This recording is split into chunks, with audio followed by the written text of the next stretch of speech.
எல்லோருக்கும் வணக்கம். மனோஜ் சமீபமாக ரொம்ப என் கூட நெருங்கி க்ளோஸாக பழகினார். திருமாணிக்கம் படத்தை பார்த்துட்டு அப்பாவை வேறு மாதிரி இங்கே காமிச்சிருக்கீங்க, எனக்கு இந்த மாதிரி ஒரு கம்பேக் வரணும், நான் இப்போ ஒரு மெடிக்கல் இஷ்யூவில் இருக்கிறேன், முடிச்சுட்டு நான் வேறு ஃபார்மில் வரேன்னு சொல்லிகிட்டே இருப்பார். ஒரு லாஸ்ட்டு 10 days வரைக்கும் பேசிகிட்டு இருந்தார்.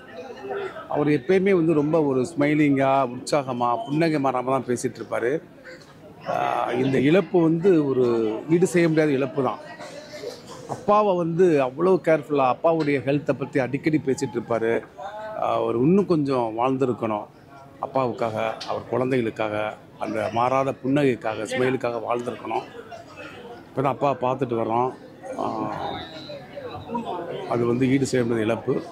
மனோஜின் ஆத்மா சாந்தியடைய இறைவனை வேண்டிக்கிறோம். அகால மரணம் அப்படின்றது தான் ஏற்றுக்கவே முடியல. உடம்பு சரியில்லாமல் கொஞ்ச நாள் இதுவாக இருக்குது அப்படின்னு சொன்னால் கூட மரணம்ன்றது ஏற்றுக்க முடியாது தான். ஆனால் எல்லாருக்கும் நிகழ்வு தான். ஆனால் நமக்கு தெரிஞ்சவங்க அப்படின்னும் போது ரொம்ப கஷ்டமாக இருக்குது. சமுத்திரம் படத்தில் அப்படி இவர்கிட்ட மட்டும் நான் டேட்டே கேட்க மாட்டேன், மனோஜ்கிட்ட மட்டும். இப்போ எல்லா நாளும் ஃப்ரீயாக வச்சுக்க, நான் ஒரே ஷெட்யூலில் தான் முடிச்சிடுவேன். கவுண்டமணி சார் பிஸியாக இருக்கார், அந்த பக்கம் செந்தில், இந்த மாதிரி சரத்குமார் இவங்கெல்லாம் பிஸியாக இருக்கனால இவர்கிட்ட மட்டும் டேட்டே பல்காக வாங்கி வச்சுட்டு அந்த ஷூட்டிங் டேஸ் எல்லாம் மறக்கவே முடியாது. அப்போ தான் கர்நாடகாவில் ஒரு பிரச்சனையில் ஒரே அடிதடி நடந்தது. ஸோ அந்த இன்சிடென்ட்ஸ் எல்லாம் நைட்டு பூரா எனக்கு அந்த தாட்ஸ் தான். அவர் நடித்தது, இது பண்ணது, ஃபைட் பண்ணது, அந்த எண்டு சீனில் தங்கச்சிக்கிட்ட பேசுகிறது, இதே தாட்ஸ் தான் எனக்கு. ரொம்ப நல்ல ஒரு இது. அந்த படத்தில் அவர் ஷீல்டு வாங்கினார் கமல் சார்கிட்ட. அதாவது அந்த படத்துக்கான ஒரு 100 days ஃபங்க்ஷனில் கமல் சார் எல்லாருக்கும் ஷீல்டு வாங்கினார். சார் இதான் சார் என்னோடய முதல் ஷீல்டு அப்படின்னார். ரொம்ப அடிக்கடி எங்கே பார்த்தாலும் பேசிகிட்டு இருக்கோம். ரொம்ப நெருக்கமான ஒரு தோழர். ஆனால் இது 48 வயசில் அப்படிங்கிறது மறக்க முடியாது. அவங்க அப்பா பார்க்குறதுக்கு தான் முடியல. வரதராஜ சார் அப்போ ஏற்கனவே அவர் ஏஜ் ஃபேக்டர்னால கொஞ்சம் தள்ளாடி தான் இருக்கார். இதில் ரொம்ப உடஞ்சி போயிருக்காரு. அவரால் அழக்கூட முடியல. ஏதோ பேசுகிறாரு, சொல்கிறாரு. ஆண்டவன் தான் எல்லாரையும் காப்பாற்றணும். அவருடைய ஆத்மா சாந்தி அடைய இறைவனை வேண்டுகிறேன். நன்றி. எங்களுடைய கலை குடும்பத்தை சார்ந்த எங்களுக்கெல்லாம் வழிகாட்டியாக இருந்த பாரதிராஜா அவர்களின் மகன் மனோஜ் அவர்கள் இறந்த செய்தியை கேட்டு தாங்க முடியாத துயரத்தில் எங்கள் கலை உலகம், தமிழ்நாட்டு மக்களும் இருக்கிறார்கள். இந்த மரணத்தை பற்றி என்ன சொல்கிறதுனே தெரியல. மரணம் எல்லாருக்கும் வரும், ஆனால் இந்த வயசில் வரக்கூடாது. அதை தாங்குகிற சக்தி அவங்க அப்பாவுக்கும் அம்மாவுக்கு எப்படி இருக்கும்னு நினச்சி கூட பார்க்க முடியல. ஒரு மரணத்தை பார்த்துட்டு தைரியம் சொல்லலாம் அப்படின்னு நம்ம மனசில் நம்மளே தேர்த்திக்கிட்டு ஒரு தைரியத்தை சொல்கிற ஒரு தைரியம் கூட நமக்கு இல்லை. டைரக்டர் பாரதிராஜா சாரை பார்த்துட்டு என்ன பேசுகிறதுனே தெரியல. ஏற்கனவே அவர் எவ்வளவோ அவருடைய ஏஜ் ஒரு ஃபேக்டர்.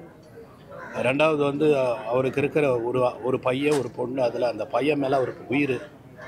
அதுலேயும் மனோஜ் ஒரு நல்ல கேரக்டர், ரொம்ப அருமையான பையன், ரொம்ப அருமையாக. நான் ஒரு 7 வயசுலேருந்து பார்த்துட்ருக்கேன். எப்போ பார்த்தாலும் அந்த சிரிப்போட அந்த ஓடி வர்றதும், அந்த கட்டி பிடிக்கிறதும், அந்த பேசுகிறதெல்லாம் இன்னும் என் கண்ணில் அப்படியே இருக்குது. இது எப்படி எனக்கு ஆறுதல் சொல்கிறது தெரியல. ஆனால் இப்படி ஒரு மரணம் கண்டிப்பாக அவங்க குடும்பத்தில் நடந்துடக்கூடாது. நடந்துடுச்சு. நான் அவங்க குடும்பத்துக்கும் கலை உலகத்தை சார்ந்த எல்லார் சார்பாகையும் நான் ஆண்டவனை வேண்டிக்கிற அவர் ஆத்மா சாந்தி அடையணும்.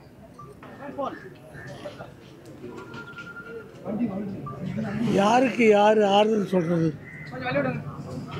மரணம்ன்றது தவிர்க்க முடியாது தான், எல்லாருக்கும் வரணும். ஆனால் இந்த இளம் வயசுலையா, இந்த பிள்ளைக்கா, ஊருக்கே எந்த உணர்ச்சி எப்படி காட்டணும்னு சொல்லி கொடுத்துருவாங்க அப்பா. எந்த சூழ்நிலையில் எந்த மாதிரிலாம் முகபாவனை வச்சுன்னு இன்றைக்கி ஒரு துக்க சம்பவத்தில் எப்படி இருக்குதுன்னு எங்களுக்கு காட்டி கொடுத்துறாரு. ஒரு அப்பாவாக அவருக்கு போய் நாங்கள் என்ன ஆறுதல் சொல்கிறது? கவலைப்படாதீங்கன்னு சொல்ல முடியும். எந்த அப்பாவுக்கும் கூட வரக்கூடாதுங்க. இந்த வயசில் மரம் வரக்கூடாது. வாழ தூங்குற வயசு. வாழ்க்கை கொஞ்சம் கொஞ்சமாக பார்த்து நல்லது கெட்டது எல்லாம் தெரிஞ்சுக்கிட்டு பக்குவப்பட்டு கொஞ்சம் இனி நல்லா வாழலான்ற வயசு தான் மனோஜ் வயசு. பக்குவப்பட்ட பையன் எனக்கு ரொம்ப பிடிக்கும். இவ்வளோ பெரிய ஆள், எவ்வளோ பெரிய டேரக்டருடைய பையன், நம்மகிட்ட எவ்வளோ எளிமையாக பேசுகிறாரு. சார் என்ன சார் இப்படி சார் ஜாலியாக பேசுகிறப்பல ரொம்ப எனக்கு அவ்வளோ சந்தோஷமாக இருக்கும். நான் சந்தோஷப்பட்ட மாதிரியே என் பையன் சந்தோஷப்படுறான். ஏன்னா என் பையனும் மனோஜும் ஃப்ரெண்ட்ஸு. அதை விட என் மனைவி சொல்கிறாங்க, மனோஜ் என்னமாலாம் சொல்லுவார், அவங்க எங்கள் வீட்டு சாப்பாடு ருசி பற்றி அவர் சொன்னது தான் என் மனைவி சொல்லிட்டு வரேன். எங்கள் குடும்பத்தோடைய பசந்த ஒரு பிள்ளையை பறி கொடுத்துருங்க. மனசு ரொம்ப கஷ்டமாக இருக்குது. யார் வீட்டு பிள்ளையும் இந்த வயசில் போக வேணாம். கடவுள்கிட்ட வேண்டியது தான் அதான். மரணம் வரட்டும், இந்த வயசில் யார் பிள்ளைக்கும் வர வேணாப்பா. வருத்தப்படுறதா இல்லை அவனை விட்டு தவிக்கிற பாரதிராஜா சாருக்கு ஆறுதல் சொல்றதா எனக்கு தெரியல. மனோஜை வந்து எனக்கு ரொம்ப ஒரு 6 வயசு குழந்தையா எனக்கு தெரியும். நான் பண்ணுவோம் ஹோட்டலில் வேலை செஞ்சுருக்கும்போது அந்த ஸ்விம்மிங் பூலுக்கு நீச்சல் பயிற்சிக்காக வருவார். அப்போ சொல்லுவாங்க பாரதிராஜனுடைய அவனுக்கு பல ஆசைகள் இருந்துச்சு, பல கனவுகள் இருந்துச்சு, பல கட்டாயங்களும் இருந்துச்சு. அவன் மனோஜ் எல்லாருக்கும் நல்லவனா, எல்லாரோடையும் நட்பா, அவனுடைய கஷ்டங்களை யார்கிட்டையும் பகிர்ந்துக்காம மகிழ்ச்சியா இருந்த மாதிரியே காமிச்சுக்கிட்டு இன்னைக்கு எல்லாத்தையும் அந்த ஸ்ட்ரெஸ் எல்லாம் தாங்கிட்டு இன்னைக்கு வழக்கமா மரபா சொல்றவனுடைய இழப்பு ஈடு செய்ய முடியாது அப்படின்றது வந்து இங்க ஒரு பெரும் பூதமா பாரதிராஜா சாருக்கு முன்னாடி நிற்குது. அவனுடைய ஈடு என்ன செய்ய முடியும்? அவருடைய குடும்பத்தாருக்கும் அவருடைய குழந்தைகள், அந்த குழந்தைங்க ரொம்ப தைரியமா இருக்கு. இனிமேல் தான் மனோஜ் இல்லைனாலும் அந்த இடத்துல நாங்கள்லாம் சக நடிகர்கள் எல்லாருமே அவங்க கூட இருப்போம்.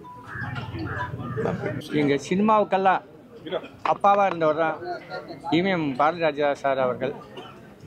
எந்த ஒரு மனிதனுக்கும் இப்படி நிலைமை வரக்கூடாது. அப்பாவுக்கு தான் புல்லை கொல்லி போடுவாங்க, ஆனால் பிள்ளைக்கு அப்பா கொல்லி போடுற கொடுமை உலகத்தில் யாருக்கும் வரக்கூடாது, எதிரி கூட வரக்கூடாது.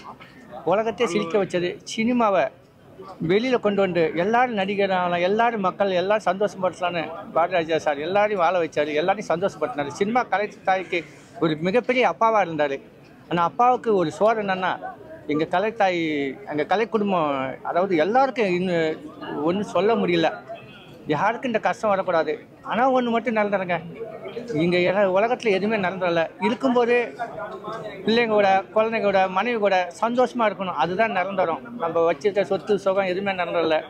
ஆனால் பாரதிராஜா சாருக்கு ஈடு சொல்கிறதுக்கு யாருமே எதுவும் பண்ண முடியாது. அவர் இழப்பு இறைவன் தான் அவரை மனசை தேர்த்துக்கணும். ஏன்னா அந்த அப்பாவுக்கு அந்த சோதனை யாருக்கும் வரக்கூடாது. எங்கள் சினிமாவுக்கு அவர் தான் அப்பா.